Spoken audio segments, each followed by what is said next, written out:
আমার বন্ধুগণ, আমার ভাইয়েরা, হযরত নূহ আলাইহিস সালাম তারা দুনিয়াতে এসেছেন কেবলমাত্র কয়েকশো হাতে গোনা মানুষের জন্য তাকে আল্লাহ নবী হিসাবে পাঠিয়েছেন।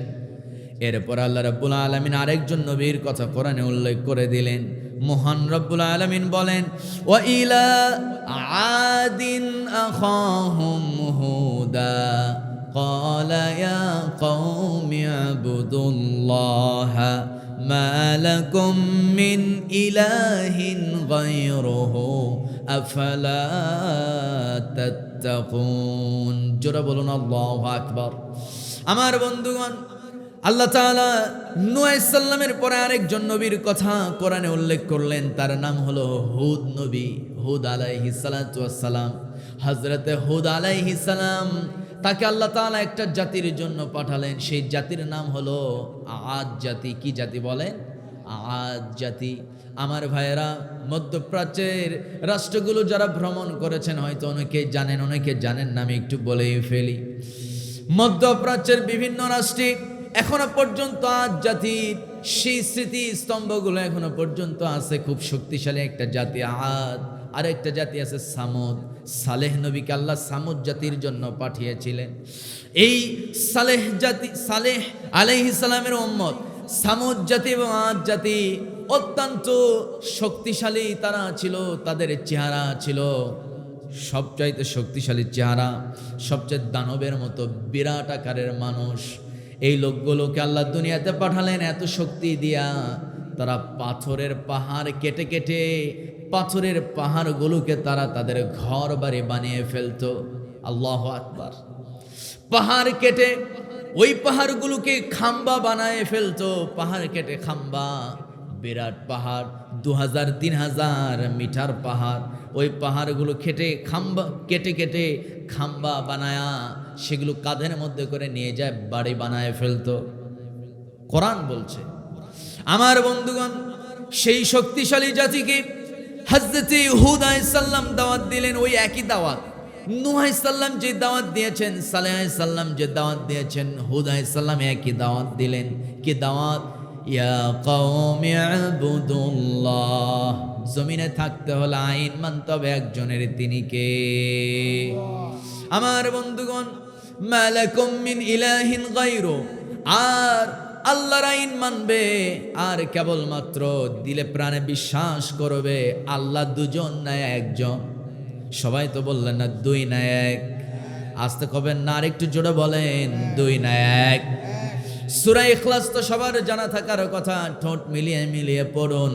কুল হুয়াল্লাহু আহাদ আল্লাহুস সামাদ লাম ইয়ালিদ ওয়া লাম ইউলাদ ওয়া লাম ইয়াকুল লাহু কুফুয়ান আহাদ। বলুন হে নবী, আপনার উম্মতের কাছে গিয়ে বলুন হুয়াল্লাহু আহাদ, রব মূলত দুই না এক। বলেন আহাদ, রব কয়জন? একজন। আমার ভাইয়েরা, ওই হুদ আলাইহিস সালাম তিনিও একই কথা বললেন, ইলাহিন গায়রু, কেবলমাত্র গায়বের মালিক মহান রব তো একজন, দ্বিতীয় আর কেউ রব হতে পারে না। এরপর আল্লাহ রাব্বুল আলামিন আরেকজন নবীর কথা উল্লেখ করলেন। সেই নবী হলো ওয়া ইয়া আইয়ুহার রাসূল।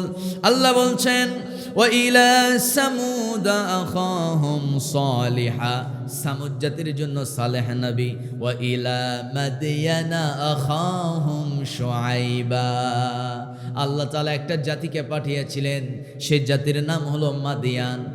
মাদিয়ান সেই দেশে সেই জাতির জন্য একজন নবীকে পাঠানো হলো। সেই নবীর নাম হলো হযরত শুআইব আলাইহিস সালাম। শুআইব নবী তিনি ছিলেন মুসা নবীর শ্বশুর। আমার বন্ধুগণ, হযরতে মুসা আলাইহিস সালামকে আল্লাহ পাঠিয়েছেন। মুসা নবীর ব্যাপারে আল্লাহ কি বলেন শোনেন। ওয়ালাকাদ আরসালনা মুসা বিআয়াতিনা আন আখরিজ কওমাকা মিনাজ যুলুমাতি ইলান নূর। জোরে বলুন আল্লাহু আকবার। আমার ভাইয়েরা, ফেরাউন যখন এই আলোকিত দুনিয়াকে তার রাজত্ব, তার ক্ষমতার বলে দুনিয়ায় যখন জুলুমাত নামিয়ে এনেছিল, সমস্ত মানুষদেরকে যখন তার গোলামি করার জন্য বাধ্য করে ফেললো। কেবলমাত্র আল্লাহ হিসাবে যদি তোমরা কাউকে ডাকতে চাও, আমি ফেরাউনকে শুধু ডাকতে হবে। এই কঠিন দুঃসময় আল্লাহ তাআলা সেই মিশরে সমস্ত জুলুমাত দূর করার জন্য আল্লাহ রাব্বুল আলামিন মিশর সেই একটা দেশের জন্য শুধু আমার ভাইয়েরা হযরতে মুসা নবীকে আল্লাহ তাআলা পাঠিয়েছেন। যেরকম সুবহানাল্লাহ। মুসা নবী খুব পাওয়ারফুল একজন নবী। কি নবী? খুবই পাওয়ারফুল একজন নবী। যখনই ইচ্ছে হতো তিনি আল্লাহর সঙ্গে ডাইরেক্ট কথা বলতেন। তাকে বলা হয় মুসা কালিমুল্লাহ। একবার মুসা নবী গুরুত্বপূর্ণ একটা অভিযানে বের হয়েছেন। সেই অভিযানে বের হতে নিয়ে টানা 2 দিন যাবৎ সফর করছেন। উঁচু নিচু পাহাড়ি মরুভূমি মাঝখান দিয়া কখনো যাচ্ছেন, আবার সমতল মরুভূমিতে কখনো যান, আবার পর্বতমালার পাশ ঘেঁষে তিনি চলতেছেন। শরীরটা ভীষণ ক্লান্ত হয়ে গেছে। এক পর্যায়ে মুসা আলাইহিস সালাম শরীর ক্লান্ত, তার মানে ক্লান্ত শরীরে ঝিমানি আসে কিনা বলেন? ঝিমানি আসে না? ক্লান্ত শরীরে ঝিমানি আসে। মুসা নবীর শরীরে ঝিমানি শুরু হয়ে গেছে। আল্লাহর পয়গম্বর হযরত মুসা আলাইহিস সালাতু ওয়াস সালাম আল্লাহকে প্রশ্ন করলেন, আল্লাহ আমি টানা 2 দিন যাবৎ সফরে আছি, শরীরটা ক্লান্ত, চোখে ঘুম ঘুম ভাব। ওগো মালিক, তোমার কি কোনো ঘুম নাই নাকি? সুবহানাল্লাহ। আয় আল্লাহ, তোমার কি চোখে ঘুম নাই নাকি?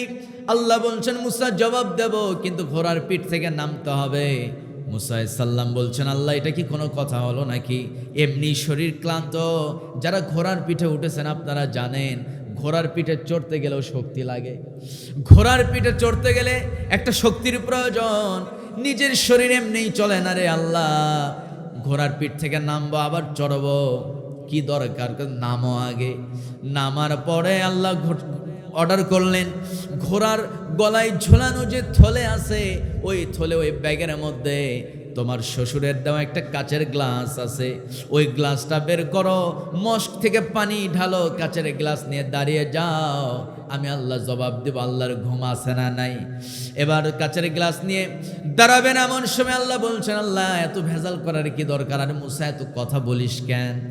আজকে তোমার আমার যে ঘটনা, এই ঘটনা শুধু মুসা তোমার আমার মধ্যেই রাখতে চায় না।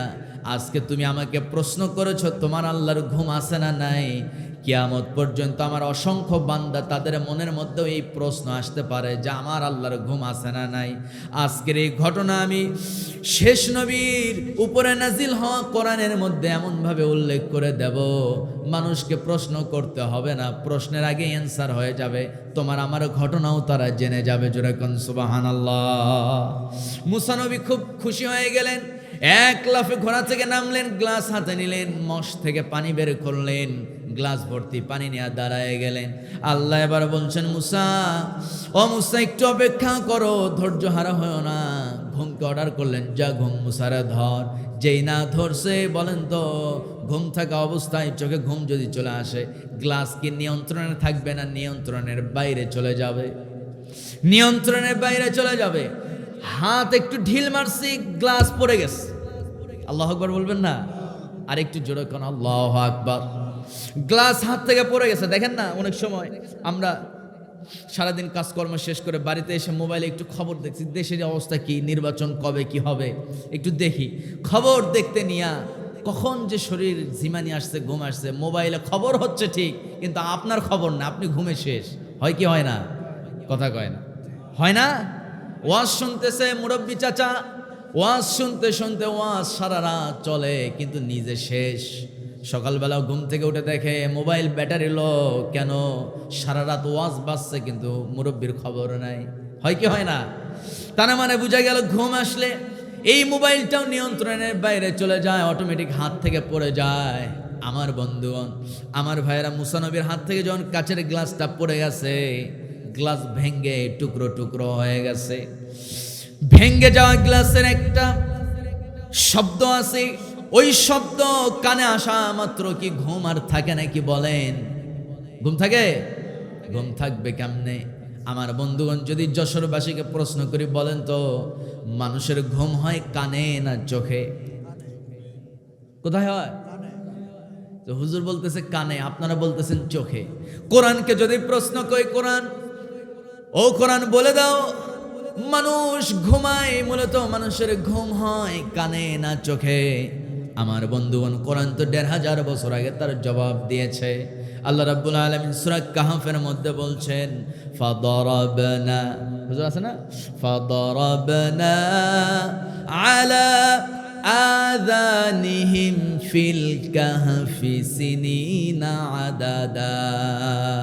একটু মজা করে বলা যাবে নাকি আল্লাহু আকবার?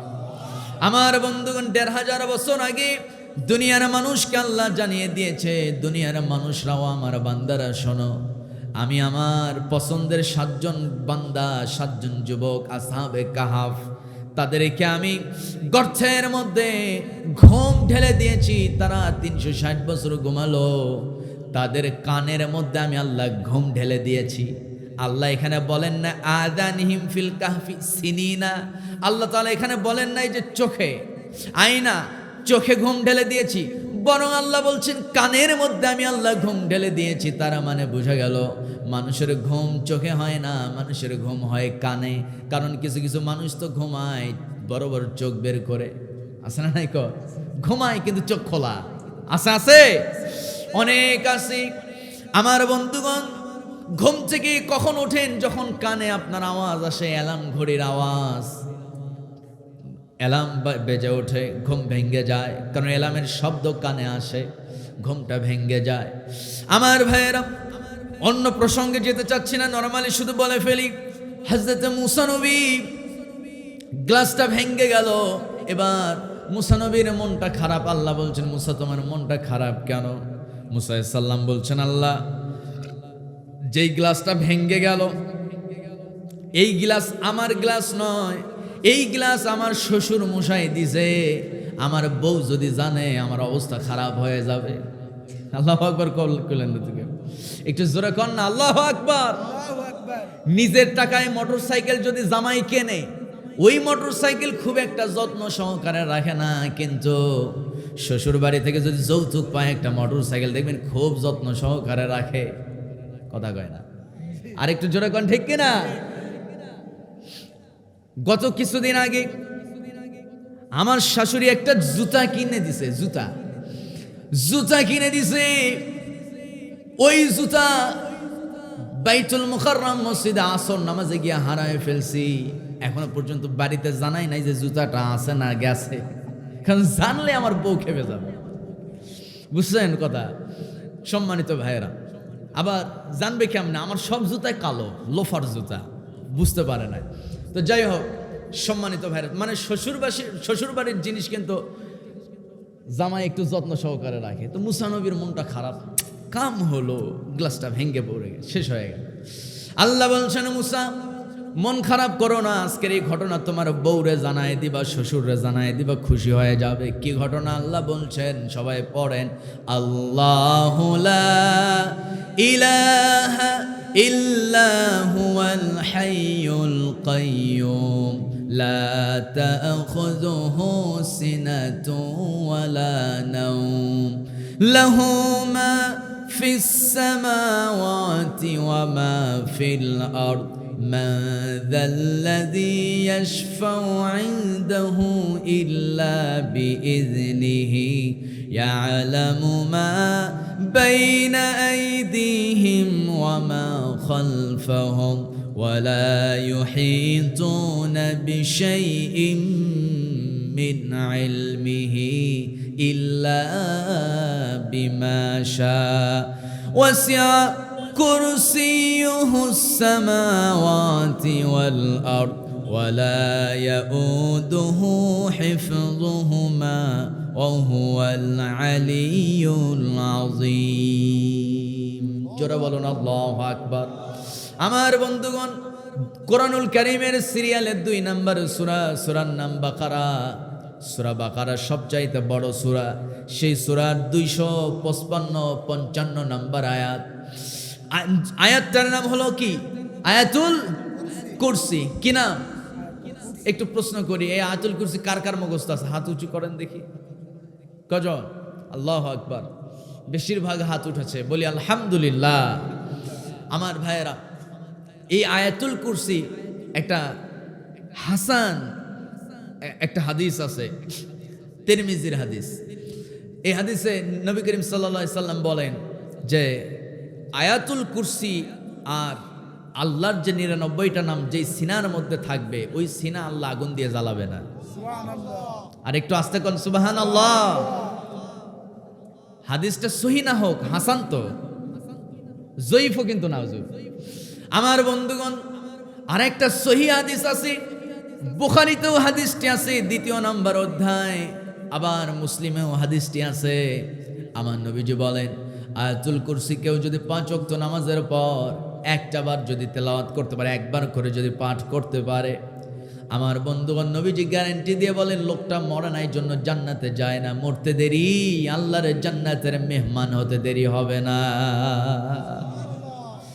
আমার ভাইয়েরা, সেই শ্রেষ্ঠ পাওয়ারফুল আয়াত আয়াতুল কুরসি কেউ যদি ঘুম যাওয়ার আগে যদি এই আয়াতটা পাঠ করে, তার যত শত্রু তার জন্য বদনজর করুক না কেন, যতই কালো জাদু করুক না কেন, বান মারুক না কেন, আমার নবীজি বলেন ওই আল্লাহর কসম করে বলি, কাবার রবের, আল্লাহ রব্বুল কাবা, কাবার রবের কসম করে বলি, আয়াতুল কুরসির আমল করে কেউ যদি ঘুমাতে পারে, আবার ঘুম থেকে উঠেও যদি আয়াতুল কুরসি পড়ে, অন্তত এগুলো যদি নাও পড়ে, যদি 5 ওয়াক্ত নামাজের পর যদি পড়ে, আল্লাহ তাআলা সকল জাদু টনা থেকে আল্লাহ তাকে হেফাজত করবে।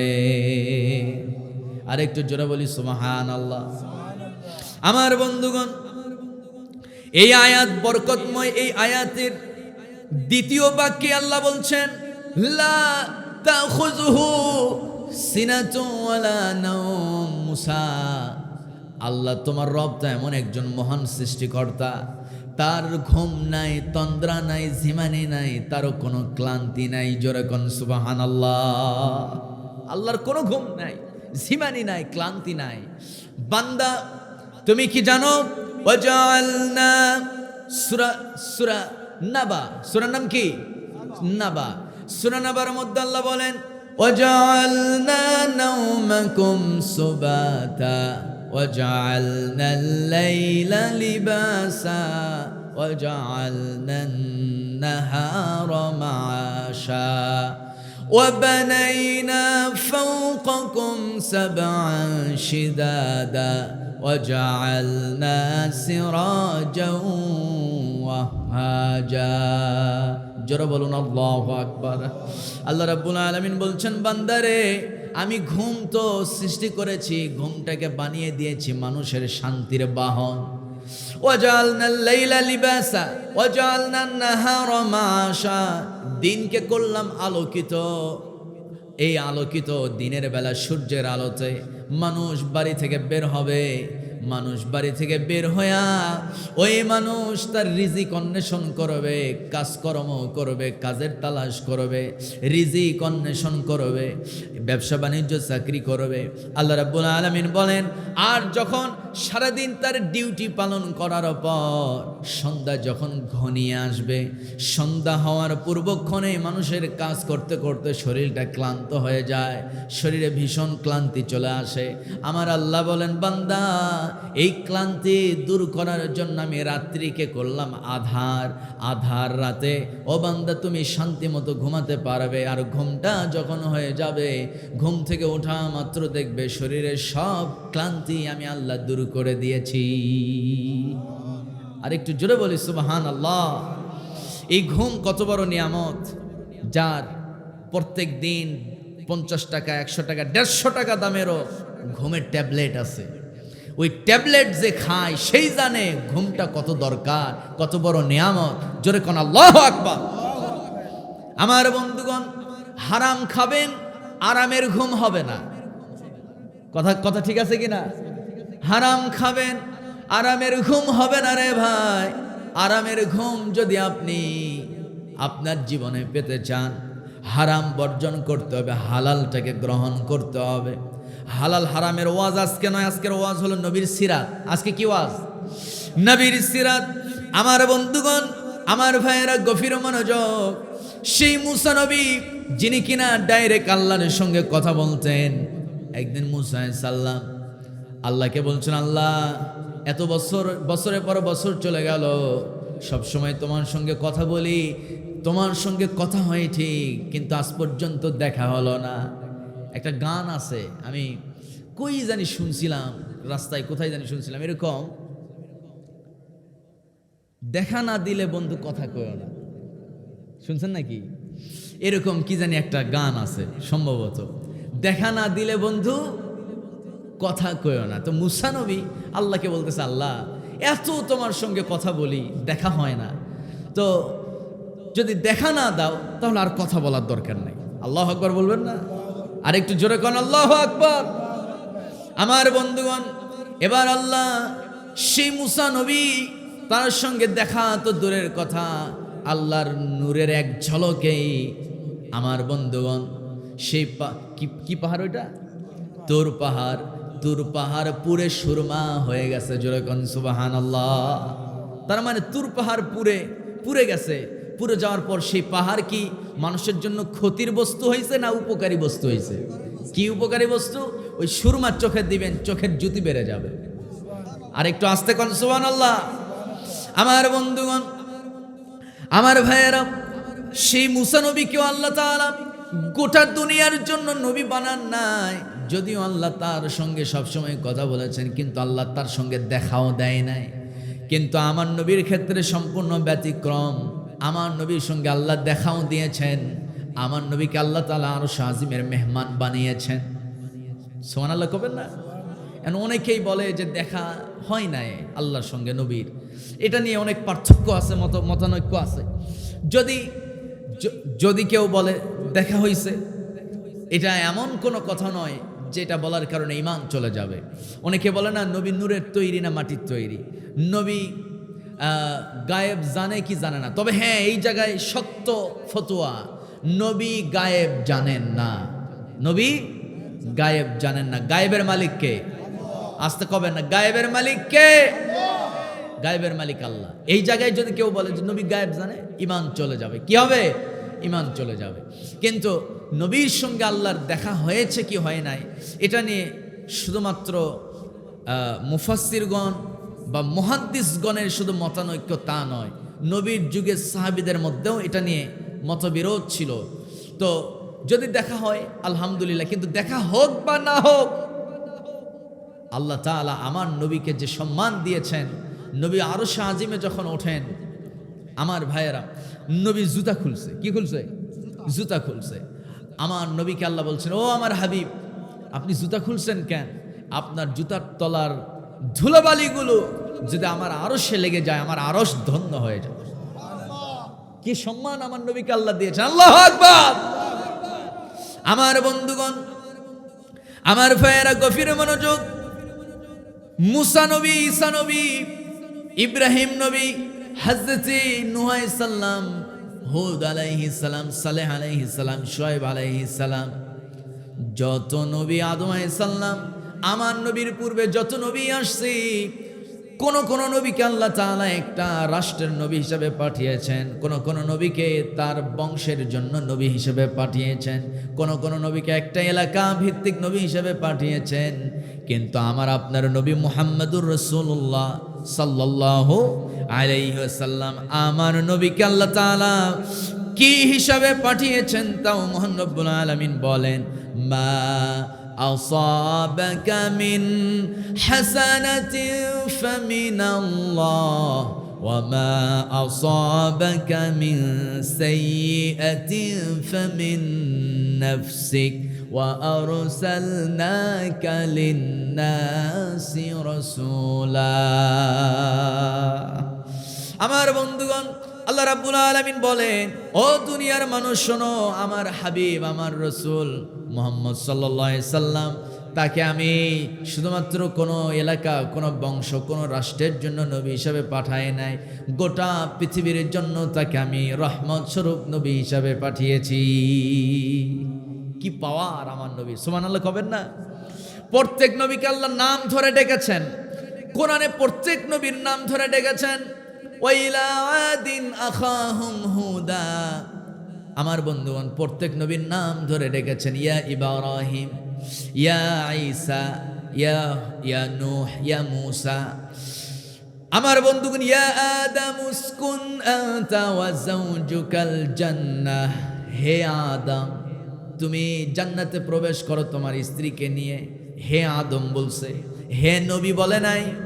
আমার বন্ধুগণ, কিন্তু আমার নবীর নাম নিতে গিয়ে আল্লাহ রাব্বুল আলামিন বলেন, ইয়া আইয়ুহান নাবিয়্যু জাহিদিল কুফফার ওয়াল মুনাফিকিনা ওয়াগলুয আলাইহিম ওয়া মাওয়াহুম জাহান্নাম ওয়া বিসাল মাসির। ইয়া আইয়ুহান নাবিয়্যু জাহিদিল কুফফার, হে নবী, হে আমার প্রিয় হাবিব, আপনি কাফের কুফফারদের বিরুদ্ধে জিহাদ করুন। কার কথা? আস্তে কবেন না, কার কথা? আমার বন্ধুগণ, আরেক জায়গায় নবীকে বলছেন, ইয়া আইয়ুহার রাসূল বাল্লিগ মা উনজিলা ইলাইকা মির রাব্বিক ওয়া ইল্লাম তাফআল ফামা বাল্লাগতা রিসালাতা ওয়াল্লাহু ইয়াসিমুকা মিনান নাস ইন্নাল্লাহা লা ইয়াহদিল কওমাল কাফিরিন। জোরে বলুন আল্লাহু আকবার। ও দুনিয়ার মানুষ, আমার নবীকে আল্লাহ কি সম্মান দিয়েছেন, কি মর্যাদা দিয়েছেন। আল্লাহ তাআলা কোন কোন জায়গায় নবীর নাম নিতে গিয়া আমার বন্ধুগণ ইয়া আইয়ুহান নবী বলেছেন, কোন কোন জায়গায় ইয়া আইয়ুহার রাসূল। এখানে আমাদের ইমাম সাহেব আছে, বিশেষ করে যে আমার মিকাইল ভাই আছে, কেউ কি বলে নাকি এ মিকাইল এদিকে আয়, এরকম কয় নাকি? তার একটা সম্মান আছে, তার একটা মর্যাদা আছে। এখানে আমার নাম হলো আহসানুল্লাহ আল ওসামা, কেউ তো আমাকে বললেন না এ ওসামা এদিকে আয়, বলছে নাকি? আমার বন্ধুগণ, চেয়ারম্যান সাহেব যখন আসে তার তো একটা নাম আছে, ধরুন তার নাম হলো আব্দুস সাত্তার, কেউ বলে না এ আব্দুস সাত্তার এদিকে আয়। যখন থেকে চেয়ারম্যান, তার একটা সম্মান সূচক একটা নাম আছে, চেয়ারম্যান সাহেব বসুন আসুন, ঠিক কিনা? ইমাম সাহেবকে জুমার দিন দাওয়াত দিয়েছে এলাকার মানুষ, কোন একজন ভাই দাওয়াত করেছে, হুজুর আমার বাপ মা মারা গেছে, একটু দোয়া করে দেন, আসুন আপনাকে একটু দাওয়াত দিলাম, বাড়িতে আসেন দোয়া করে দেন। হুজুর আসছে, হুজুরকে কি কয় নাকি এই আহসানুল্লাহ আল ওসামা এদিকে আয়, বাড়িতে আয়, একটু দোয়া করে দেয়, এরকম কয় নাকি? এইরকম কয় না, বরং বলে ইমাম সাহেব, খতিব সাহেব, খতিব হলে খতিব সাহেব, ইমাম হলে ইমাম সাহেব। যদি এলাকার কেউ হজ করে আসে তখন তার সম্মানটা বেড়ে যায়। কেউ আর বলে না আব্দুর রহমান ভাই, বলে হাজী সাহেব, আলহাজ, ঠিক কিনা? ঠিক তেমনি করে আমার নবীর নাম হলো মুহাম্মদ। আমার নবীর নাম মুহাম্মদ হতে পারে, কিন্তু আল্লাহ তাআলা অন্যান্য নবীকে যেমন করে ডেকেছেন ইয়া ইব্রাহিম, ইয়া আদম, ইয়া মূসা, ইয়া ঈসা, ইয়া হুদ, ইয়া নূহ, ইয়া ঈসা, এরকম করে অন্যান্য নবীকে ডেকেছেন, কিন্তু আমার নবীকে আল্লাহ একটা বারের জন্য এমন করে ডাক দেন নাই। আল্লাহ তাআলা তার যে একটা সম্মানসূচক দুইটা শব্দ আছে, সেই দুইটা শব্দের মধ্যে একটা হলো ইয়া আইয়ুহান নাবিয়্যু জাহিদিল কুফফার, ইয়া আইয়ুহান নবী, হে নবী। আরেক জায়গায় ইয়া আইয়ুহার রাসূল, যেরকম আল্লাহু আকবার। আমার বন্ধুগণ, কি সম্মান আমার নবীকে আল্লাহ দান করেছেন। শুধু তাই না ভাই, আমার ভাইয়েরা, আল্লাহ তাআলা তিনটা ক্ষেত্রে আলামিন শব্দটা ব্যবহার করেছেন। যশোরবাসীকে বলবো, মনে রাখার জন্য একটু প্রশ্ন করবো, একটু বিরক্ত করবো, সবাই একটু জবাব দেন। আল্লাহ তিনটা ক্ষেত্রে আলামিন শব্দটা ব্যবহার করেছেন, সবাই একটু বলেন কয়টা ক্ষেত্রে? আর একটু জোরে বলেন, আরো জোরে। তিন ক্ষেত্রে, তিনটা জায়গায় আল্লাহ আলামিন শব্দটা ব্যবহার করেছেন। তার মধ্যে প্রথম জায়গা হলো, সবাই বলুন আলহামদুলিল্লাহি রাব্বিল আলামিন। আলম হলো এক পৃথিবী, অসংখ্য পৃথিবীর মালিক একজন, তিনি কে? এত আস্তে বলতেছেন, মনে হয় আল্লাহর মনে হয় কোনো পাওয়ারই নাই। একটু চিৎকার মেরে আওয়াজ করে সবাই বলুন তো, অসংখ্য পৃথিবী যিনি সৃষ্টি করেছেন, পরিচালনা যিনি করেন, তিনি কে? আরো জোরে কে? আমার ভাইয়েরা, আমার বন্ধুগণ, সেই মহান রব্বুল আলামিন বলছেন আলহামদুলিল্লাহি রাব্বিল আলামিন। সমস্ত জগৎ, সমস্ত পৃথিবী জুড়ে কেবলমাত্র প্রশংসা আদায় হবে একজনের জন্য। আল্লাহর দেওয়া জিহ্বা দিয়ে চিৎকার মেরে বলুন তিনি কে? আমার ভাইয়েরা, আমার বন্ধুগণ, সমস্ত আলম, সমস্ত পৃথিবীর জন্য প্রশংসা, সমস্ত পৃথিবী জুড়ে প্রশংসা হলো আল্লাহর জন্য। এবার আল্লাহ রাব্বুল আলামিন আরেকটা ক্ষেত্রে আলামিন শব্দটা বেছে নিলেন, সেটা হলো ওয়ামা আরসালনাকা ইল্লা রাহমাতাল লিল আলামিন। জোরে কোন আল্লাহু আকবার। আমার বন্ধুগণ, আমার নবীর মর্যাদা দিতে গিয়া আল্লাহ রাব্বুল আলামিন আলম, আলামিন শব্দটা ব্যবহার করলেন। আল্লাহ বললেন গোটা পৃথিবী শুধু না, এরকম অসংখ্য জগৎ, অসংখ্য গ্রহ নক্ষত্র জুড়ে পৃথিবী আমি সৃষ্টি করে রাখছি। সমস্ত গ্রহ নক্ষত্র, সমস্ত পৃথিবী, সমস্ত দুনিয়া জুড়ে আল্লাহ বলছেন রহমত হিসাবে আমি পাঠিয়েছি মুহাম্মদ সাল্লাল্লাহু আলাইহি সাল্লামকে। জোরে কোন সুবহানাল্লাহ। আরেকটু জোরে কোন সুবহানাল্লাহ। আমার বন্ধুগণ, আরেকটা ক্ষেত্রে আল্লাহ তাআলা আলামিন শব্দটা বেছে নিলেন, সেটা হলো ইন হুয়া ইল্লা যিকরুল লিল আলামিন। জোরে বলুন আল্লাহু আকবার। আমাদের অনেক সময় দেখবেন ছোট ছোট বাচ্চা বা অনেক সময় যুবক পোলাপানও বলে, আরে ভাই আমার নাম মূলত পাঁচটা কেমনে? আমার দাদা নাম, আমার নাম রাখছে মারুফ বিল্লাহ, আমার বাপ রাখছে আব্দুল্লাহ, আমার মা রাখছে আব্দুর রহমান, আমার নানি রাখছে মুরাদ হাসান। এরকম হয় কি হয় না? আমার নাম হলো 6টা, আমার নাম 3টা। আমার বন্ধুগণ, এই কোরআনের নাম হলো কেবলমাত্র 11টা। চিৎকার মেরে বলুন কয়টা? 11টা নাম। কোন কোন বর্ণনায় আসছে 7টা নাম, কোন কোন বর্ণনায় আসছে 16টা নাম। যাই হোক, প্রসিদ্ধ 11টা নাম। তার মধ্যে একটা নাম হলো জিকির। এই কিতাবের নাম কি? জিকির। এই কিতাবের নাম হলো জিকির। এই কিতাবের নাম হলো ফুরকান। এই কিতাবের নাম হলো কোরআন। তাবারাকাল্লাযী নাযালাল ফুরকানা আলা আবদিহি লিয়াকুনা লিল আলামিনা নাযীরা। আরেকটু জোরে বলুন আল্লাহু আকবার। আমার বন্ধুগণ, আমার ভাইয়েরা, এই কিতাবের নাম হলো হাকিম। এই কিতাবের নাম হলো কারীম। সুবহানাল্লাহ কবেন না?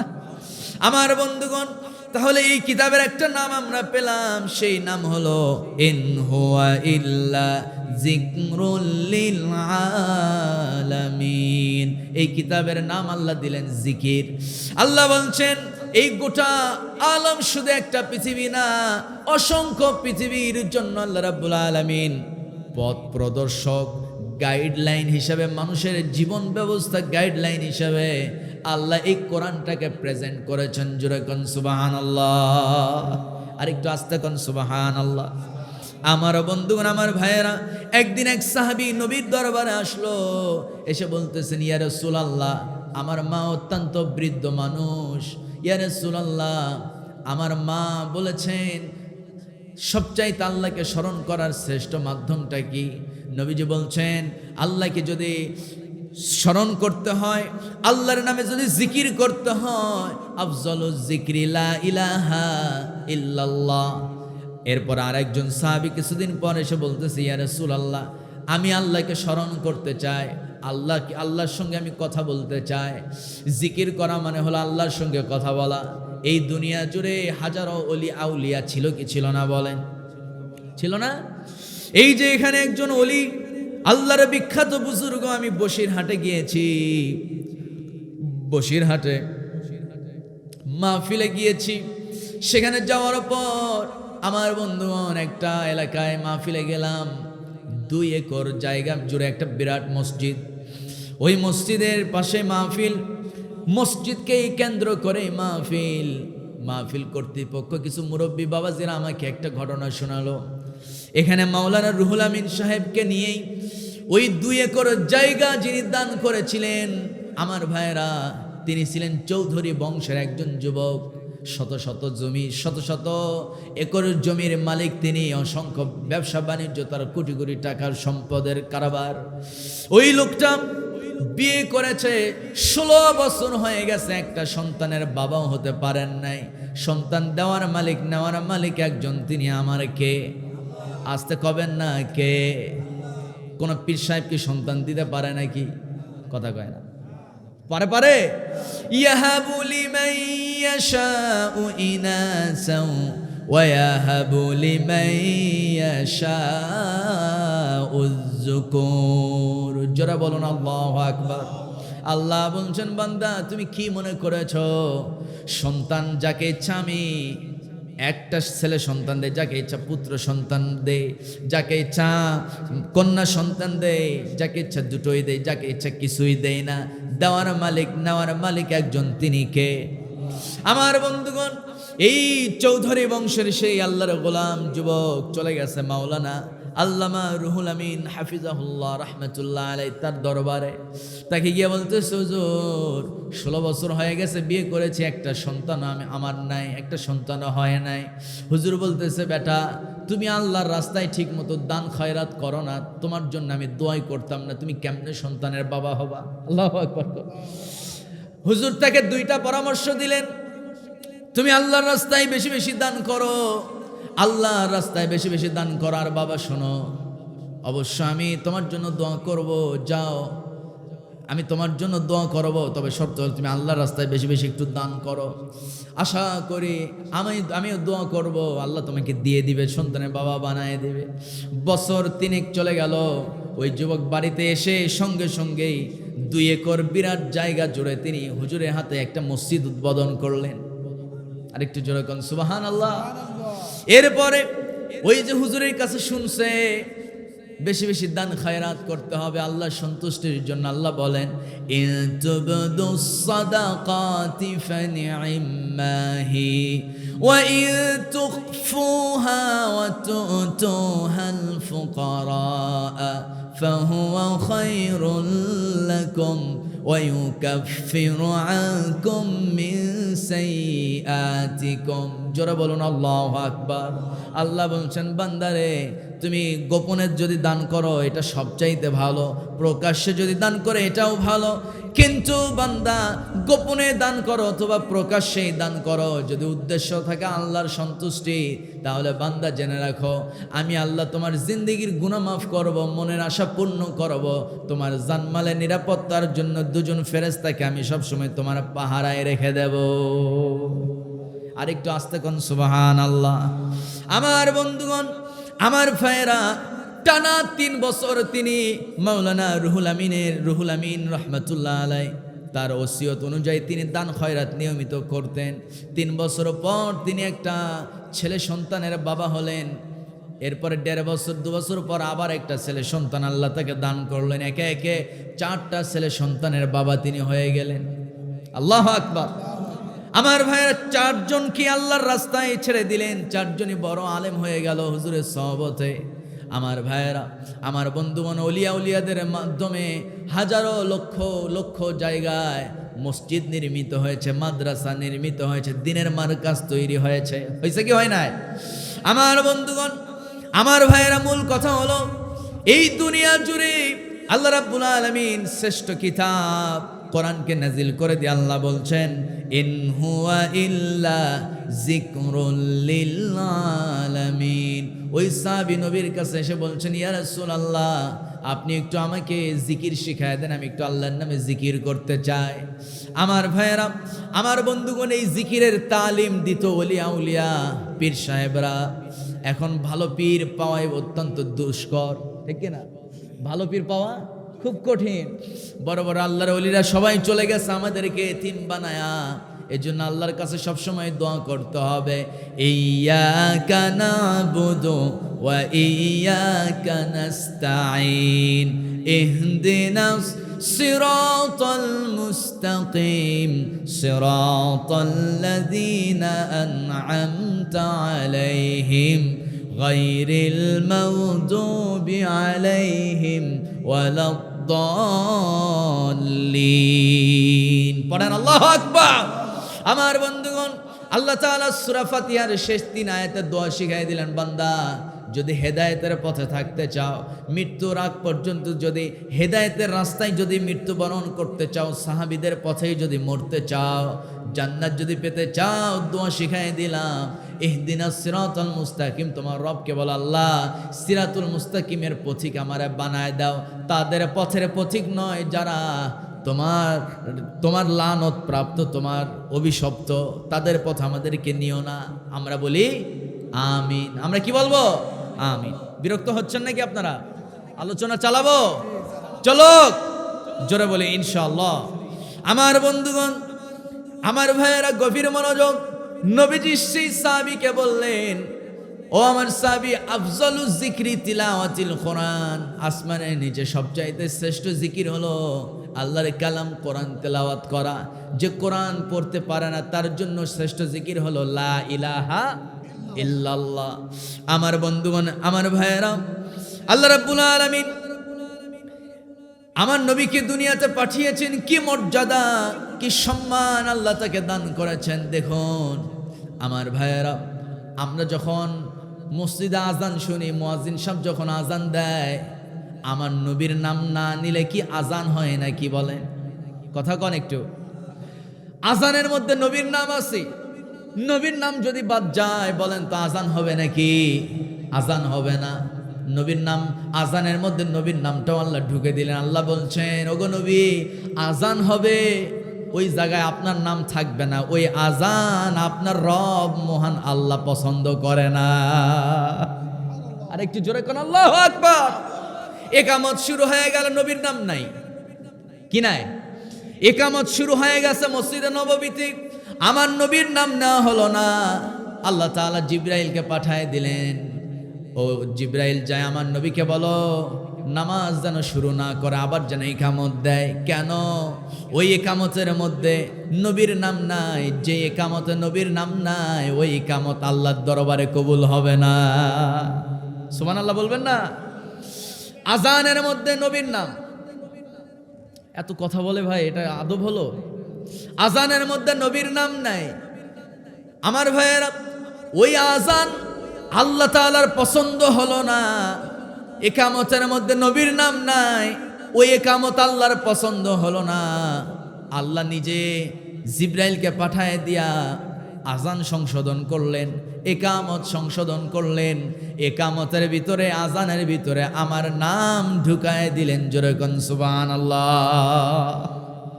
আমার বন্ধুগণ, নামাজ শুরু হয়ে গেছে। আল্লাহ রাব্বুল আলামিন নামাজের সব সিস্টেম নবীকে জানায় দিলেন। কিন্তু নামাজের ভিতরে আমার ভাইয়েরা, যদি আমরা তাশাহুদের মধ্যে আসসালামু আলাইকা আইয়ুহান নাবিয়্যু ওয়া রাহমাতুল্লাহি ওয়া বারাকাতু, কাকে সালাম দিলাম বলেন? নবীকে সালাম দিলাম।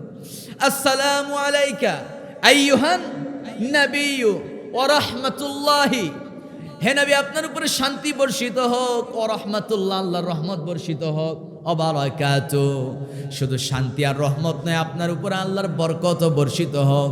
কোথায় গিয়ে বলি বলেন? আত্তাহিয়াতু, আত্তাহিয়াতুতে বসে ওখানেও নবীর নাম, নবীর প্রতি সালাম। এরপরে নবীর প্রতি দরুদ না পড়লে আবার নামাজি হবে না। জোরে কোন সুবহানাল্লাহ। আমার ভাইরা, নবীকে আল্লাহ কি সম্মান আর কি মর্যাদা দিয়েছেন। আমার বন্ধুগণ, আমার নবীজি দুনিয়াতে আগমন করলেন, নবীজি দুনিয়াতে আসলেন, কিন্তু আমার নবীজি এতিম হয়ে দুনিয়াতে আসলেন। এতিম কাকে বলে? যার মা নাই তাকে এতিম বলে না। তাকে কি এতিম বলে নাকি? যার মা নাই তাকে এতিম বলা হয় না, যার বাবা নাই তাকে এতিম বলা হয়। আল্লাহু আকবার কর। আমার নবীর বাবা নাই, নবীজি নিজের চরম চক্ষু দিয়া নিজের বাবাকে একটা বারের জন্য দেখতে পান নাই। কারণ হলো, নবীজি যখন মায়ের পেটে, তখন নবীর বাবা দুনিয়া থেকে বিদায় নিয়েছেন। আমার নবীর বাবা একজন ব্যবসায়িক ছিলেন, নাম তার আব্দুল্লাহ, সবাই তো জানি। নবীজি দুনিয়াতে আগমন করলেন, আমার বন্ধুগণ এতিম হয়ে জন্মগ্রহণ করলেন। আল্লাহ রাব্বুল আলামিন নবীকে বলছেন, আলাম ইয়াজিদকা ইয়াতীমান ফাআওয়া ওয়া ওয়াজাদাকা দাল্লান ফাহাদা ووجدك عائلا فأغنى فأما اليتيم فلا تقهر وأما السائل فلا تنهر وأما بنعمة ربك فحدث জোরে বলুন আল্লাহু আকবার। আল্লাহ বলছেন, ওগো নবী, আমি তো আপনাকে এতিম হিসেবে পেয়েছি, এরপরে আমি আপনাকে কোলে তুলে নিয়েছি। কার কথা? আস্তে কবেন না, কার কথা? নবীকে আল্লাহ তাআলা সান্ত্বনা স্বরূপ সূরা দোহা নবীকে উপহার দিয়েছেন। আমার বন্ধুগণ, এরপর আল্লাহ বলছেন, হে নবী, আমি আপনাকে নিঃস্ব অসহায় অবস্থায় পেয়েছি, এরপরে আমি আপনাকে সব কিছু দান করে দিয়েছি। আপনি অত্যন্ত গরিব ছিলেন, আমি আপনাকে সম্পদশালী বানিয়েছি। যেরকম সুবহানাল্লাহ। কিন্তু হে নবী, আপনি দয়া করে আপনার প্রতি আমার অনুরোধ, আপনার প্রতি আমার নির্দেশ, সেটা হলো ফাআম্মাল ইয়াতীমা ফালা তাকহার। এতিম, আপনি এতিমের কষ্ট বোঝেন, সুতরাং আপনি অবশ্যই এতিমের উপরে কখনো কঠোর হবেন না। যেরকম সুবহানাল্লাহ। কি চাচা উঠে যায় যে দোয়া করে দিব? হ্যাঁ, আসবেন আবার? কথা কয় না যে দোয়া করে দিব নাকি? মিকেল ভাই আরেকটু চালাবো না দোয়া করব? রাগ করতেছেন না তো আপনারা? জোরে বলি ইনশাআল্লাহ। সম্মানিত ভাইয়েরা, আর কয়েকটা মিনিট, বেশি না, আর মাত্র 10 মিনিট, একটু সময় দেওয়া যাবে না ইনশাআল্লাহ? একটু খুব সামারাইজ করে নবীর সম্মান এবং মর্যাদা সম্পর্কে কথা বলছি।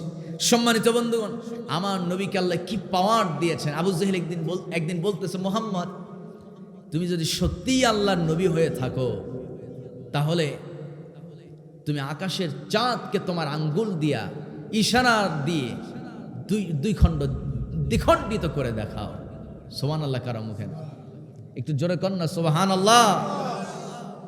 বিদেশি মেহমান আসছে, আন্তর্জাতিক মেহমান আসছে, সে রোম পারস্যের বড় বড় রাজা বাদশাদেরকে নিয়ে বিরাট বৈঠক ডেকেছে আবু জেহেল। সেখানে আমার নবীজি গেছে। আমার বন্ধুগণ, যেই না নবীকে বলা হলো, এই আকাশের চাঁদকে তুমি 2 টুকরো করে দেখাও তোমার হাতের ইশারা দিয়া। আমার নবী বলেন, যদি আমি দেখাতে পারি তাহলে তুমি কি করবে চাচা? আবু জেহেল বলতেছে, মোহাম্মদ রে, যদি এই আকাশের চাঁদকে তুমি দ্বিখণ্ডিত করতে পারো, আমি তোমাকে নবী হিসাবে মেনে নেব, আমি এক আল্লাহর প্রতি ঈমান আনবো, তোমাকে নবী হিসাবে মেনে নিব। জোরে কোন আল্লাহু আকবার। উপস্থিত বিদেশি মেহমানরা হাজির। ওই আবু জেহেলের প্ল্যান, পরিকল্পনা ছিল, এটা কখনো সম্ভব হবে না যদি সে নবীও হয়ে থাকে। যদি সে নবীও হয়ে থাকে, তার দ্বারা এটা কখনো সম্ভব না। আরে বেটা আবু জেহেল, ও বুঝে নাই আসমান জমিন সব কিছুই সৃষ্টি হয়েছে আমার নবীর জন্য। আরেকটু জোরে কোন সুবহানাল্লাহ। আমার বন্ধুগণ, আমার নবীজি আবু জেহেলকে সামনে রেখে চাচাকে বলছেন, ও চাচা আবু জেহেল। আবু জেহেল তো ছিল না, মূলত তার আসল নাম ছিল আবুল হাকাম। ও চাচা আবুল হাকাম এবং উপস্থিত অতিথিবৃন্দ সবার কাছে নবীজি বিনয়ের সাথে বললেন, ঠিক আছে, আমি এই চাঁদকে 2 টুকরো করব, কিন্তু আমি আমার রবের কাছে একটু সাহায্য নিতে চাই। ওযু বানালেন, নামাজে দাঁড়ায় গেলেন, নামাজি দীর্ঘ সিজদা দিলেন। সিজদাতে গিয়ে আল্লাহর সঙ্গে আমার নবী আল্লাহর সঙ্গে সিজদাতে গিয়ে কথোপকথন সেরে ফেললেন। আমার বন্ধুগণ সিজদা থেকে মাথা উঠালেন, আল্লাহর নির্দেশে শাহাদাত আঙ্গুলি দিয়ে ইশারা করছে। চাঁদনি আকাশের নিচে বসে থাকা বিদেশি মেহমানরা দেখে হতবাক, নবীর আঙুলের ইশারায় চাঁদ দ্বিখণ্ডিত হয়ে গেছে। আরেকটু জোরে বলি আল্লাহু আকবার। আমার ভাইয়েরা, সঙ্গে সঙ্গে বিদেশি মেহমান রোম পারস্যের বাদশারা দাঁড়ায় গেছে। আল্লাহু আকবার। ওরা দাঁড়িয়ে গেছে, নবীর সম্মানে দাঁড়িয়ে গেছে। দাঁড়ানোর পর আমার নবীর সামনে তারা সম্মানসূচক সেই খ্রিস্টানগুলো সে রোম পারস্যের বাদশাগুলো খ্রিস্টান, তারা তাদের ধর্মের নিয়ম অনুযায়ী সম্মানসূচক মাথাটা নিচু করে দিয়েছে। যেই না তাজিম করতে গেছে নবীজি তাদেরকে শক্ত সোজা হয়ে থাকতে বললেন, আর বললেন, শোনো, তোমরাও আল্লাহর সৃষ্টি, আমিও আল্লাহর সৃষ্টি। সৃষ্টি কখনো সৃষ্টির সামনে মাথা নত করতে পারে না। সৃষ্টি তারা মাথাটা নত করবে একজনের সামনে, তিনি কে? রোম পারস্যের রাজা বাদশারা, আবিসিনিয়ার বাদশা, সবার নবীর প্রতি মোহাব্বত বেড়ে গেল। নবীর হাতে হাত রেখে তারা একসঙ্গে আবু জেহেলের সামনে পড়ে নিল, আশহাদু আল্লা ইলাহা ইল্লাল্লাহু ওয়াহদাহু লা শারীকা লাহু ওয়া আশহাদু আন্না মুহাম্মাদান আবদুহু ওয়া রাসূলুহু। জোরে বলি আল্লাহু আকবার। কি সম্মান আল্লাহ আমার নবীকে দিয়েছেন। একটা ইহুদি আসছে নবীর কাছে, চোখে কিছু দেখে না, ওর মায়ের হাত ধরে ধরে নবীর কাছে চলে আসছে, এসে বলে, ও মুহাম্মদ, তুমি কি সত্যি আল্লাহর নবী? হ্যাঁ, আমি সত্যি আল্লাহর নবী। ঠিক আছে, তাহলে শোনো, আমি তো ইনজিল কিতাব পড়ে, ইনজিল কিতাবের আলেমের কাছে আমি ওয়াজ শুনেছি। কি ওয়াজ শুনেছ? আল্লাহর একজন পয়গম্বর ছিল, তার নাম হলো ঈসা নবী। কি নবী বলেন? ঈসা নবী। সেই ঈসা নবী তিনি কি বলে কুষ্ঠ রোগীকে ভালো করে দিতে পারতেন, এবং তিনি কিছু অন্ধ ব্যক্তিদের চোখে হাত বুলিয়েছিলেন, তারা তাদের দৃষ্টি পর্যন্ত ফিরে পেয়েছে। তুমি যদি সত্যি আল্লাহর নবী হয়ে থাকো, তাহলে আমার দৃষ্টি যদি ফিরায় দিতে পারো, আমি শপথ করে বলছি, আমি ঈমান আনবো, কালিমা পড়ব। আমার বন্ধুগণ, আমার নবীর সামনে ওই মুহূর্তে অসংখ্য ইহুদি সেখানে উপস্থিত ছিল। যখন অন্ধ সেই ইহুদি যখন এই কথা বলছে, নবীজি সঙ্গে সঙ্গে সেই জায়গায় দারুণ খুশি হয়ে গেলেন। এবার উপস্থিত আরো কিছু ইহুদি টিটকারি মায়েরা, কিছু কাফের সম্প্রদায় নবীকে টিটকারি মায়েরা নাক সিটকায়, নবীকে বলে, মুহাম্মদ আবার নবী হয় কেমনে? ও তো জাদুকর, ও তো পাগল। জোরে কন্যা নাউজুবিল্লাহ। আমার ভাইয়েরা, তারা টিটকারি মারা শুরু করলো নবীর বিরুদ্ধে, বিরূপ মন্তব্য করা শুরু করলো। আমার নবীজি মনে কষ্ট নিলেন না, তাদের কথায় নবীজি আঘাত পেলেন না, কারণ নবীজি খুব রহম দিলের ছিলেন। আল্লাহ বলেন, ফাবিমা রাহমাতিম মিনাল্লাহি লিনতা লাহুম ওয়ালাউ কুনতা ফাযযান গালিযাল কলবি লাফাদ্দু মিন হাওলিক। জোরে বলুন আল্লাহু আকবার। আমার নবীকে উদ্দেশ্য করে আল্লাহ নিজেই বলছেন, ফাবিমা রাহমাতিম মিনাল্লাহি লিনতা লাহুম ওয়ালাউ কুনতা ফাযযান গালিযাল কলব। হে নবী, আপনি যদি রহম দিলের না হতেন, আপনার ব্যবহার যদি অত্যন্ত বিনয় না হতো, আপনি যদি ঠান্ডা স্বভাবের না হতেন, তাহলে আপনার পাশে থাকা মানুষগুলো আপনার কাছ থেকে সবাই দূরে সরে যেত। আল্লাহু আকবার।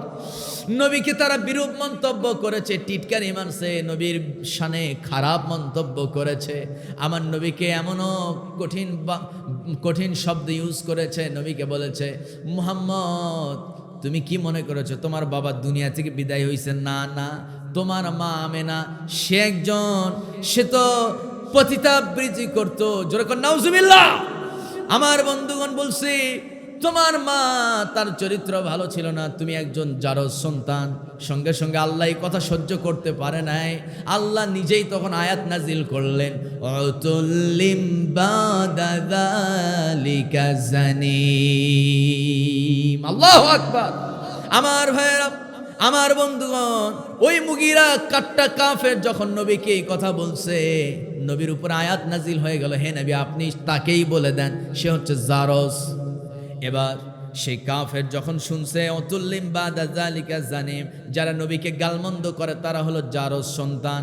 এবার ওই কাফেররা চিন্তা করলো, জন্ম থেকে নিয়ে আজ এই বয়সে, এই অবধি পর্যন্ত মুহাম্মদের জবান থেকে কোনো মিথ্যা কথা আমরা বের হতে দেখি নাই। আজকে মুহাম্মদ যেহেতু আমাদেরকে জারজ বলছে, অবশ্যই আমরা জারজ, কারণ অবশ্যই আমরা জারজ, সম্ভবত আমরা জারজ সন্তান হতে পারি। খোঁজ নিতে গেছে, মায়ের কাছে গিয়ে বলতেছে, মা, রব্বে কাবার কসম, তারা কাবার রবের উপর তাদের বিশ্বাস ছিল যে আল্লাহ এক, কিন্তু আল্লাহর আরো কিছু সহকারী আল্লাহ আছে। জোরে কর নাউজুবিল্লাহ। আমার বন্ধুগণ, এবার তারা তাদের মায়ের কাছে গেছে, মুগিরা তার মায়ের কাছে গেছে, গিয়ে বলতেছে, মা এই কাবার রবের কসম করে বলো, লাত মানাত উজ্জার শপথ করে বলো, হবলের শপথ করে বলো, এগুলো হলো মূর্তি, এই দেবতা খোদাদের শপথ করে বলো তো মা, আমি কি জারজ সন্তান নাকি? সঙ্গে সঙ্গে মায়ের চোখ দিয়ে পানি ঝরতে লাগছে, বলতেছে, বেটা হঠাৎ করে এমন প্রশ্ন করলি কেন? না সব বলবো, আগে বলো আমার কি আসল বাবা কি সে নাকি? আমার বাবা কি আসলে সে কি আমার বাবা নাকি আমি জারজ সন্তান? মা চোখের পানি ফেলতে ফেলতে বলতেছে, বেটা যদি আমি আমার লাত মানাত উজ্জা আমার দেবতার শপথ করে বলি তাহলে সত্যটা বলেই দিচ্ছি, শোন। আমি একদিন আমার বাড়িতে ছিলাম, হঠাৎ করে আমার কামনা বাসনা শুরু হয়ে গেল। এমন সময় একজন বণিক, একজন ব্যবসায়ীর সঙ্গে আমি আমার মনের চাহিদা মিটিয়েছি, আর সেই চাহিদার ফলশ্রুতিতে তোর জন্ম হয়েছে। জোরে কর নাউজুবিল্লাহ। আর একটু জোরে কর নাউজুবিল্লাহ। নবীকে যারা গালি দিবে, আমার বন্ধুগণ খোঁজ নিয়ে দেখলে অবশ্যই মিলে যাবে তারা জারজ সন্তান। কথাটা কার? এত আস্তে বলতেছেন, ইমান কি দুর্বল হয়ে গেল নাকি? বলুন কথাটা কার? আমার বন্ধুগণ, আমার ভাইয়েরা, উপস্থিত কাফের সম্প্রদায়, এরপরে ইহুদি খ্রিস্টানরা আমার বন্ধুগণ নবীর ব্যাপারে বাজে বিরূপ মন্তব্য করা শুরু করলো। আমার নবীজি করলেন কি? নবীজি ওযু বানালেন, নামাজে দাঁড়ায় গেলেন, সিজদা থেকে উঠে আস্ত করে মুখের লালা মোবারক, থুতু মোবারক, আমার নবীজির মুখের লালা মোবারক হাতে বের করলেন, করে ওই অন্ধ সেই লোকটার চোখে সুন্দর করে মালিশ করে দিলেন। আমার বন্ধন উপস্থিত কয়েকশো কাফের, কয়েকশো ইহুদি ছিল। আমার ভাইয়ের এই দৃশ্য সবার সামনে সবাই দেখলো, নবীজির লালা মোবারক লাগায় দিয়েছে। লোকটা আস্তে আস্তে চোখ খুলে যখন কিনা আলোকিত দুনিয়া দেখে ফেলছে, চিৎকার মেরে মেরে বলা শুরু করেছে, লা ইলাহা ইল্লাল্লাহু মুহাম্মাদুর রাসূলুল্লাহ। ওই লোকটার কালেমা পড়া আর ওই লোকটার দৃষ্টিশক্তি ফিরে পাওয়ার দৃশ্য দেখা মাত্র মক্কার কাফেররা সহ ওই ইহুদি নবী বিদ্বেষীরা পর্যন্ত সেদিন কালেমা পড়ে নবীর হাতে কালেমা পড়ে ইসলাম গ্রহণ করে ফেলছে। আল্লাহু আকবার। আমার বন্ধুগণ, আমার নবীর কি মর্যাদা, আমার নবীর কি সম্মান, আমার নবীর মর্যাদা সম্মান নিয়ে যদি বলতে যায়, আমার ভাইয়েরা, আমার বন্ধুগণ, বিবি খাদিজার কথা না বললেই নয়। আমার নবীর প্রথম স্ত্রী আম্মা জান খাদিজা রাদিয়াল্লাহু তাআলা আনহা, নবীর বয়স 25 বছর, বিবি খাদিজার বয়স হলো 40। কয় বছরের কম বেশি? বলেন কয় বছর? 15 বছরের কম বেশি। আমার ভাইয়েরা, 15 বছরের কম বেশ। নবীজি 15 বছরের ছোট টকবগে যুবক বিয়ে করলেন একজন বিধবা নারীকে, মধ্যবয়স্ক একজন মহিলাকে বিয়ে করলেন। কার নির্দেশে? বলেন, আসতে কবে না, কার? আল্লাহর নির্দেশে বিয়ে করলেন। বন্ধুগণ, কি মহিষী নারী ছিলেন বিবি খাদিজা। বিবি খাদিজাকে আল্লাহ নিজে সালাম জানিয়েছেন। যেরকম সুবহানাল্লাহ।